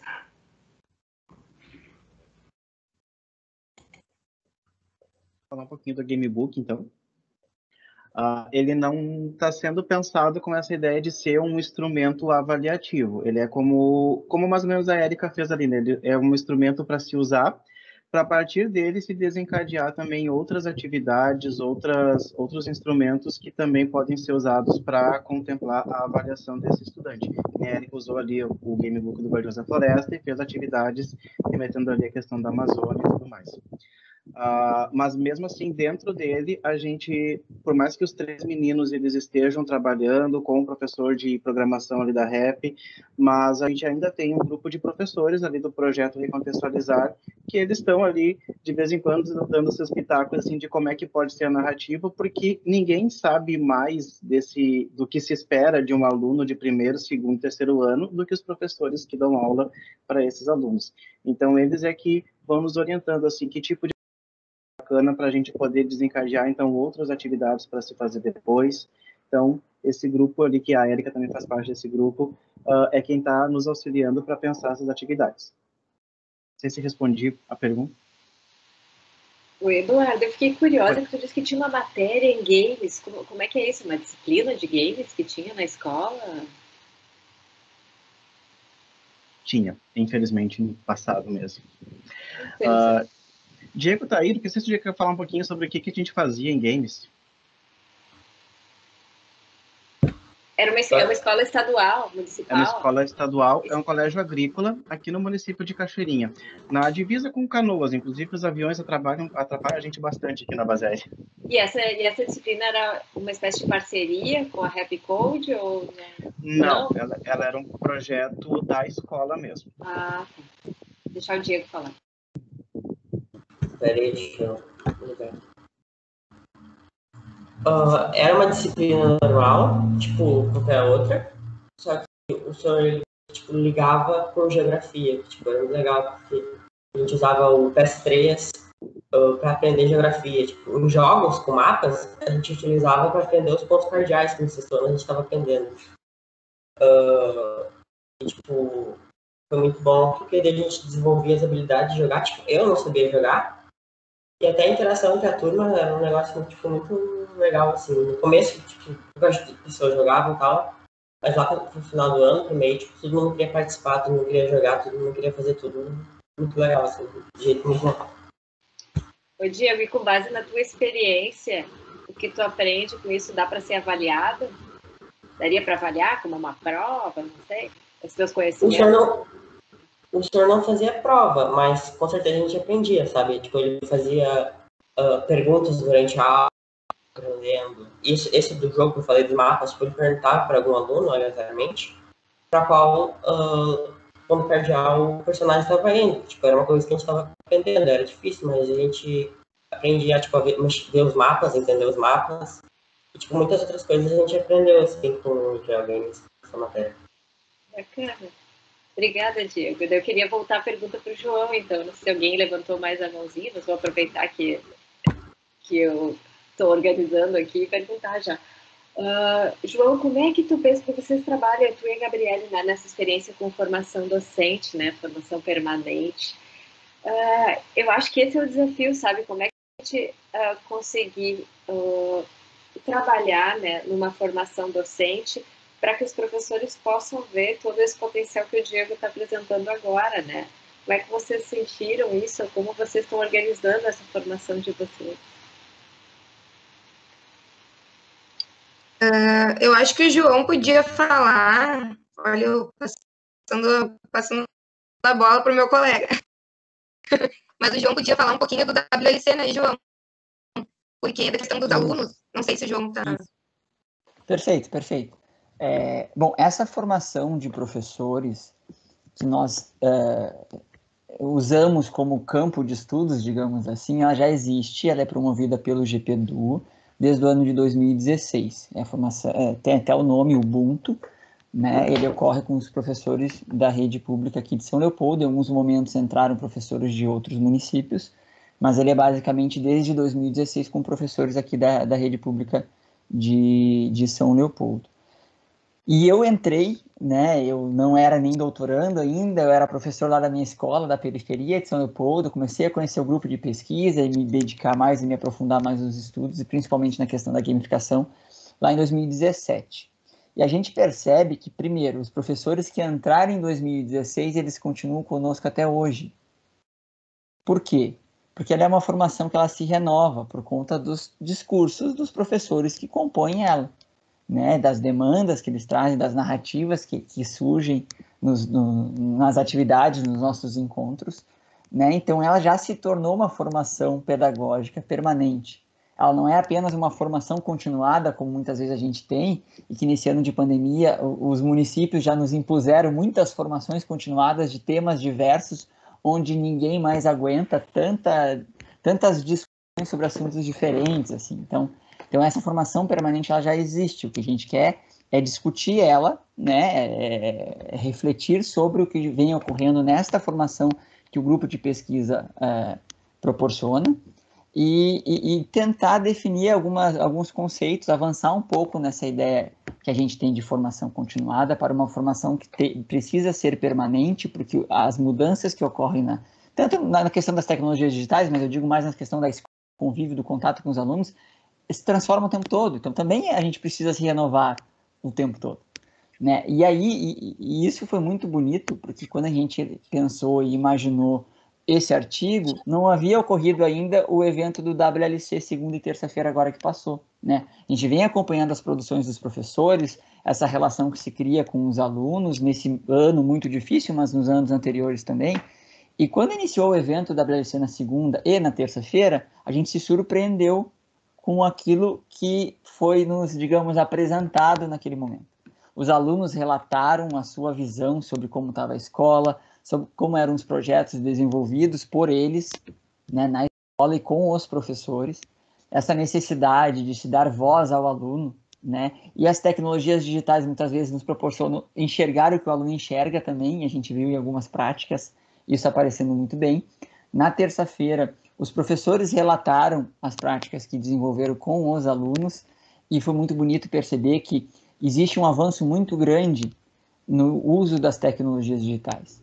Os professores não usam apenas, não enxergam as tecnologias digitais como uma ferramenta apenas, e sim como uma potência, como algo maior.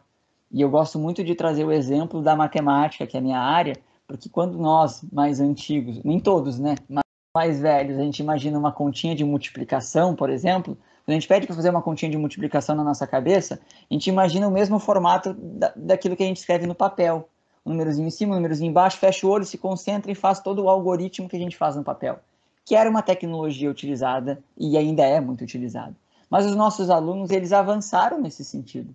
Os nossos alunos, quando a gente pede para fazer uma continha de multiplicação, a primeira coisa que eles falam é: por que eu devo fazer isso? Porque as tecnologias digitais proporcionam essa reflexão maior. Porque hoje em dia é mais prático resolver os nossos problemas quando a gente consegue ter essa apropriação das tecnologias. Mas o foco hoje, talvez, da aprendizagem, e é o que eu penso muito específico, assim, é que a gente precisa muito problematizar o porquê nós ensinamos o que ensinamos, né? E como a gente consegue se relacionar de uma maneira mais adequada com os nossos alunos. Então, acho que é mais ou menos isso, e se eu faltei com alguma coisa, Gabi, me corrija aí, por favor.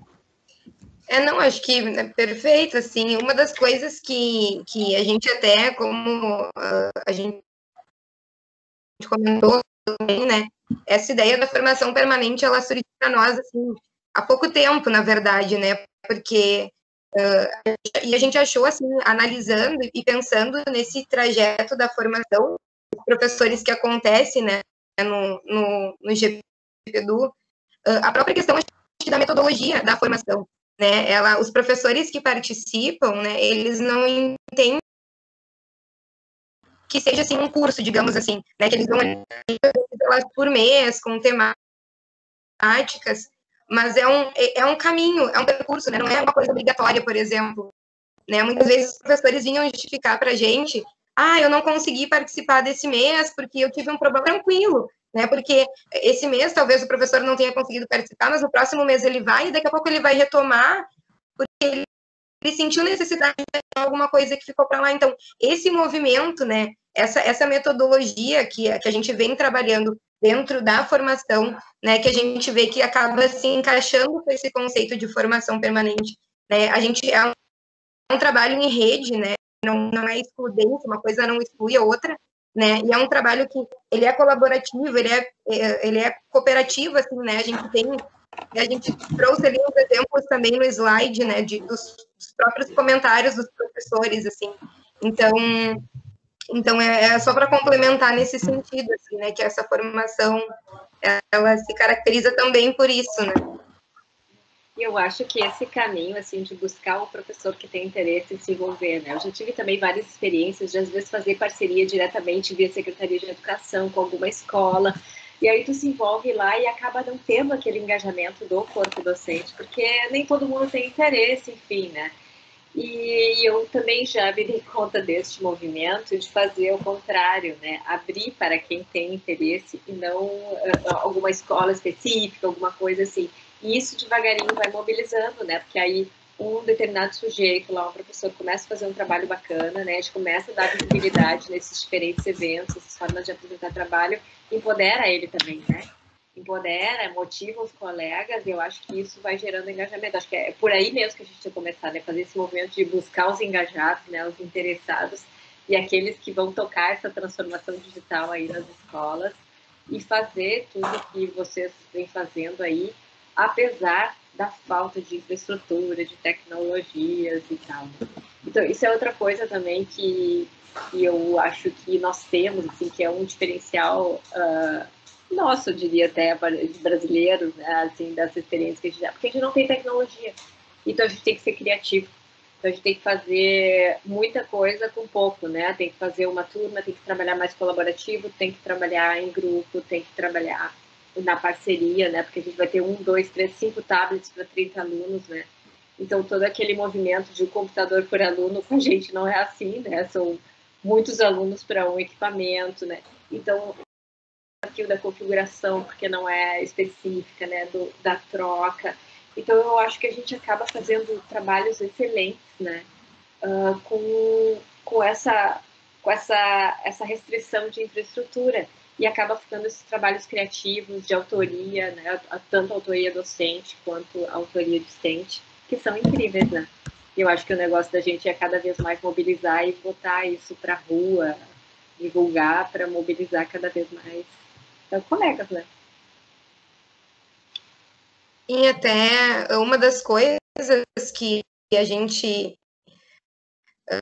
eu e o João, há pouco tempo, a gente deu uma oficina na MUTIC, né, na Mostra de Iniciação Científica de São Leopoldo, e a gente falava sobre gamificação, né, e muitas vezes, e até eu vi isso no trabalho da Denise também, quando ela mostrou ali o limãozinho, né, que ela usou para fazer de globo, né, então muitas vezes a gente acaba, né, se achando assim, porque gamificação, por exemplo, né, a gente precisa de um computador, de um celular, e muitas vezes não necessariamente, né, então acho que eu falo assim, quando começou a falar da criatividade, isso para mim ficou muito evidente, assim, claro, né, a gente gostaria, né, que todos tivessem computadores e que todos, né, conseguissem com os seus, enfim, dispositivos utilizar, mas acredito que o uso das tecnologias digitais, ele também contribui nesse sentido, assim, da gente ter que fazer esse movimento de criatividade, de criação, né, de invenção. A gente também trabalha bastante.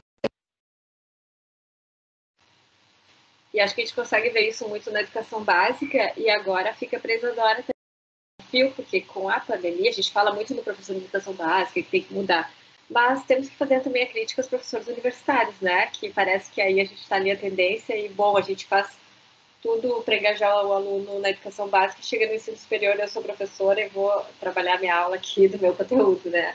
E a gente vê que isso também não é mais significativo. E eu vejo, assim, na minha realidade, com meus colegas lá, que a gente foi obrigado, né, com todo mundo, a usar esses ambientes, a videoconferência e tal. E eu vi, assim, de colegas, puxa, que legal, eu posso chamar alguém de fora, né, para fazer uma palestra. Falando de verdade, já poderia fazer isso há 10 anos, pelo menos, que a gente tem esse ambiente, né? Mas, enfim, cada um no seu tempo, e eu acho que isso é a transformação digital, né? Cada um no seu tempo que a gente vem falando.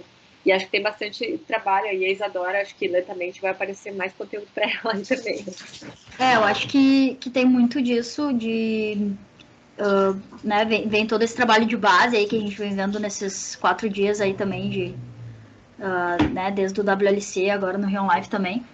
Mas quando chega na graduação, pós-graduação, vê professores que pensam assim, nossa, ele tem doutorado, pós-doutorado, tem não sei quantas titulações, e às vezes não consegue elaborar um Word para mandar um trabalho para os alunos digital, né?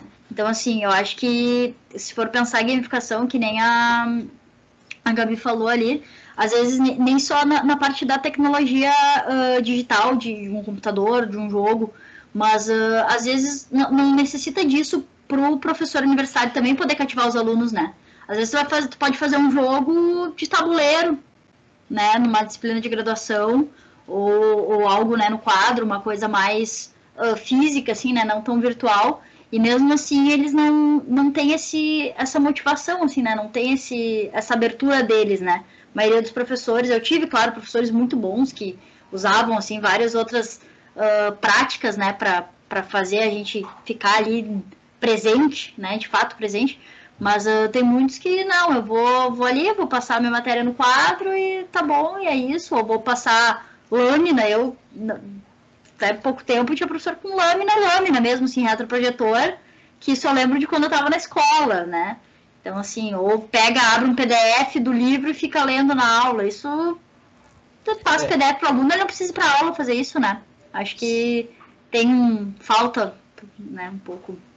Seguindo essa linha da Isadora, é muito importante também a gente distinguir a apropriação tecnológica para uso pessoal e a apropriação pedagógica das tecnologias, né? Porque só o fato do professor saber usar uma tecnologia que ele usa para o seu dia a dia não significa que ele vai necessariamente saber se apropriar daquela tecnologia para os processos pedagógicos.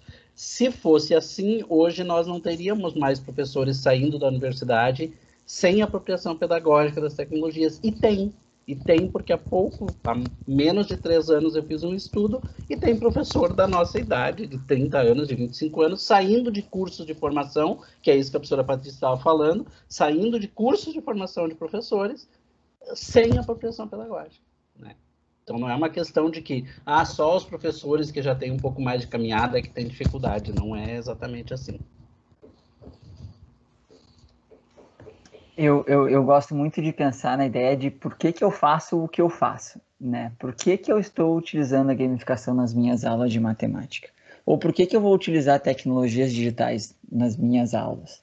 Né? Eu gosto muito dessa ideia, porque o que eu percebo na educação básica é que a relação aluno e professor chegou num ponto em que o professor não conseguia mais se comunicar com o aluno e, por consequência, não conseguia mais promover a aprendizagem. E aí o professor foi obrigado, e alguns professores um pouco antes, outros um pouco depois, outros só se deram conta agora com a pandemia, né? Os professores foram obrigados a entrar, a reconhecer as potencialidades das tecnologias digitais e, obviamente, no primeiro momento, como usuário, e num segundo momento, que talvez seja o que nós estamos agora e que nós precisamos, sim, estudar cada vez mais e promover cada vez mais debates, que é, tá, mas e aí? E agora? O que eu faço com essas tecnologias que eu tenho em mãos? Como é que eu promovo a aprendizagem com essas tecnologias? Que eu acho que isso que é o mais importante nesse momento.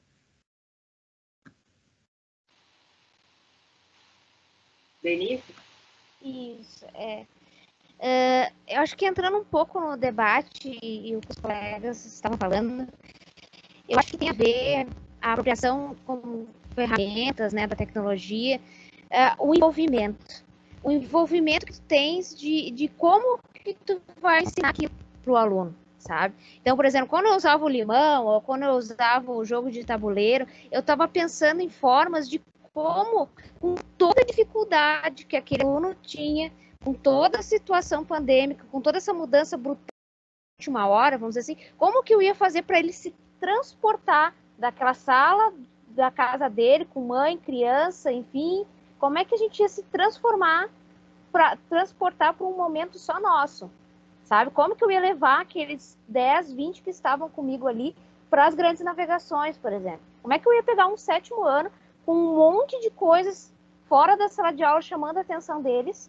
Como é que eu ia fazer aquilo ter sentido, certo? Então eu peguei a cozinha, eu peguei o limão, eu peguei coisas do dia a dia deles para fazer sentido aquilo que eu estava ensinando e não ficar só mais um PowerPoint. Eu usei o PowerPoint, eu usei texto, eles têm que ler, eles têm que me escutar, só que só isso é chato, ainda mais para alunos de 12, 13 anos. Então eu tinha que pegar e articular outras coisas que eu tinha em casa, né, e na casa deles, de preferência, para que aquilo se tornasse com sentido, com significado, né? E eu acho que a gamificação vem nesse sentido, de trazer sentido, além do que da leitura e das práticas de interpretação que são necessárias, né? Eu acho que aí ele, a partir daquele gatilho, ele consiga ir além, né? Eu vejo dessa maneira, como professor. Era isso. Obrigada. Eu acho que é bem isso, né, Denise, ali, a Gabriele também concordando, né, fazer sentido. E eu acho que essa pandemia, eu acho que ela motivou, fomentou, isso aí justamente, né, a tecnologia fez sentido nela, ela apareceu para nós agora como uma forma de encontrar o aluno, de resolver essa situação, né, e agora o que a gente espera mesmo é que isso possa ter feito efetivamente sentido para grande parte dos professores, né? Eu me preocupo um pouquinho com o cenário, por exemplo, eu tenho uma disciplina que chama Tecnologia e Educação, e aí os alunos tiveram como uma tarefa da graduação das licenciaturas, né, entrevistar alguns professores para ver como é que tinha sido essa transição, como é que era antes das tecnologias digitais, como é que ficou na pandemia, né? E vários alunos, assim, trouxeram nas entrevistas que, bom, acho que sim, que vai mudar, que vai ser híbrido, né? Mas também apareceu muito assim, esse ano foi muito tenso, foi muita tecnologia, eu acho que a gente vai dar um tempo nas tecnologias, né? Tipo, nem usamos muito ainda, já vamos dar um tempo.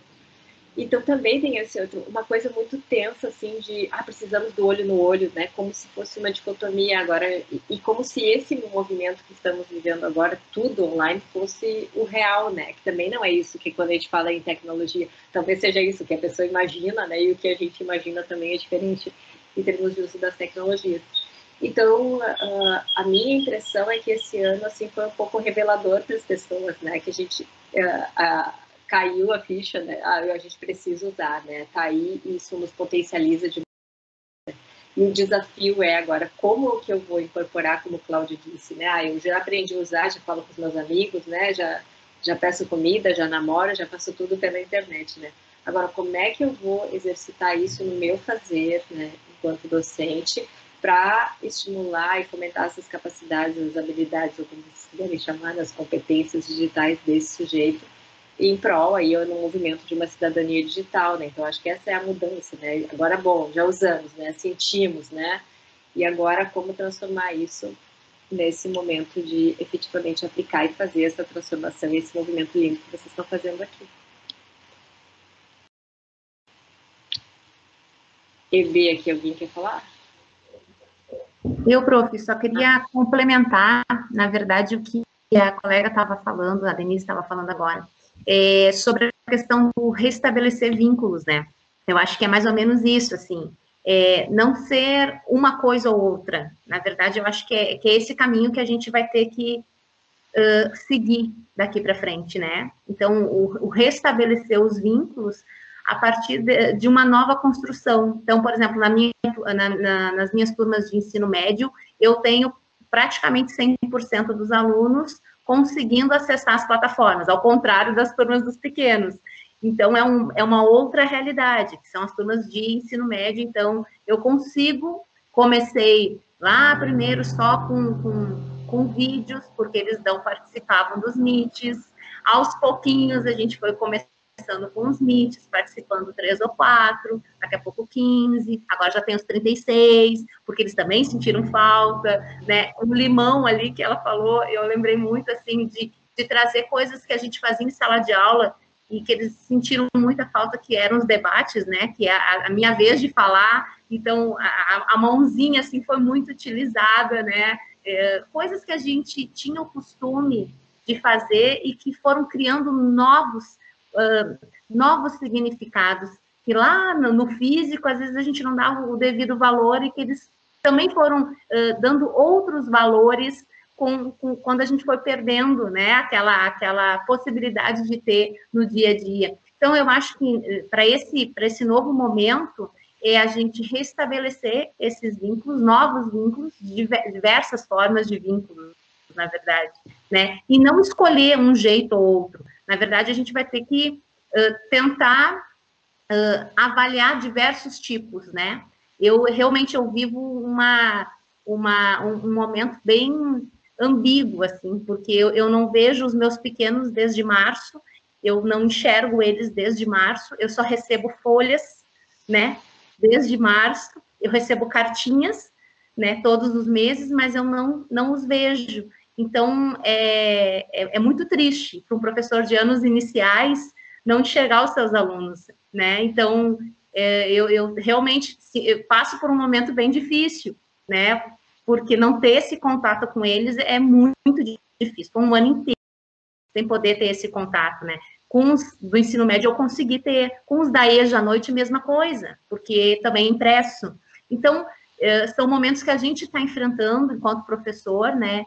De realmente ter que se reinventar e descobrir novas formas, né, de fazer, né, com que essa aprendizagem possa ocorrer de uma maneira não tão adequada como a gente gostaria que fosse, num momento desse jeito que a gente está, sem muitas políticas públicas, né, pensando num futuro, a gente não sabe direito, a gente está numa incerteza, mas eu acredito que, assim, a gente tem exemplos vivos, assim, eu me senti, ouvindo as falas dos colegas, muito representada, sabe?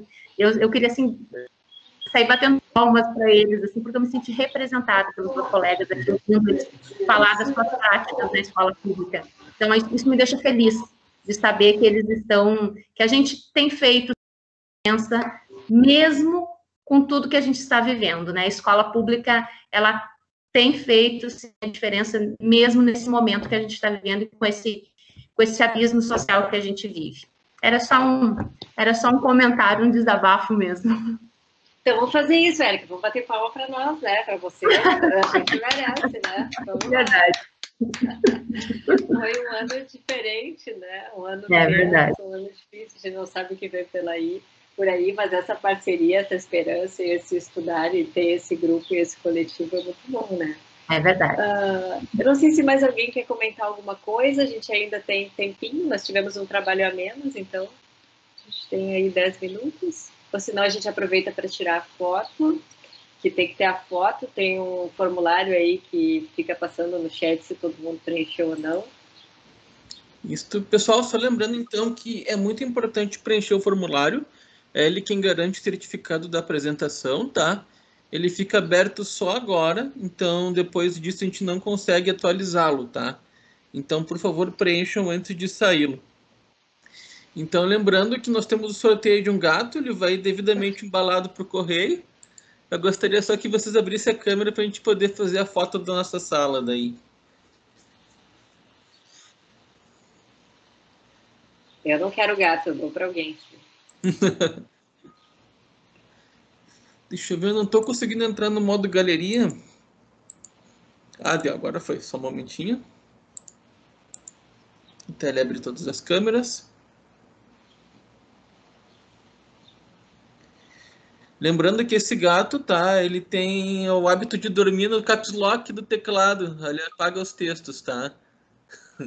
E nós aceitamos recursos do gato até o dia 15 de dezembro, caso não seja sorteado. Feito, todo mundo lindo? Então, o print deu certinho.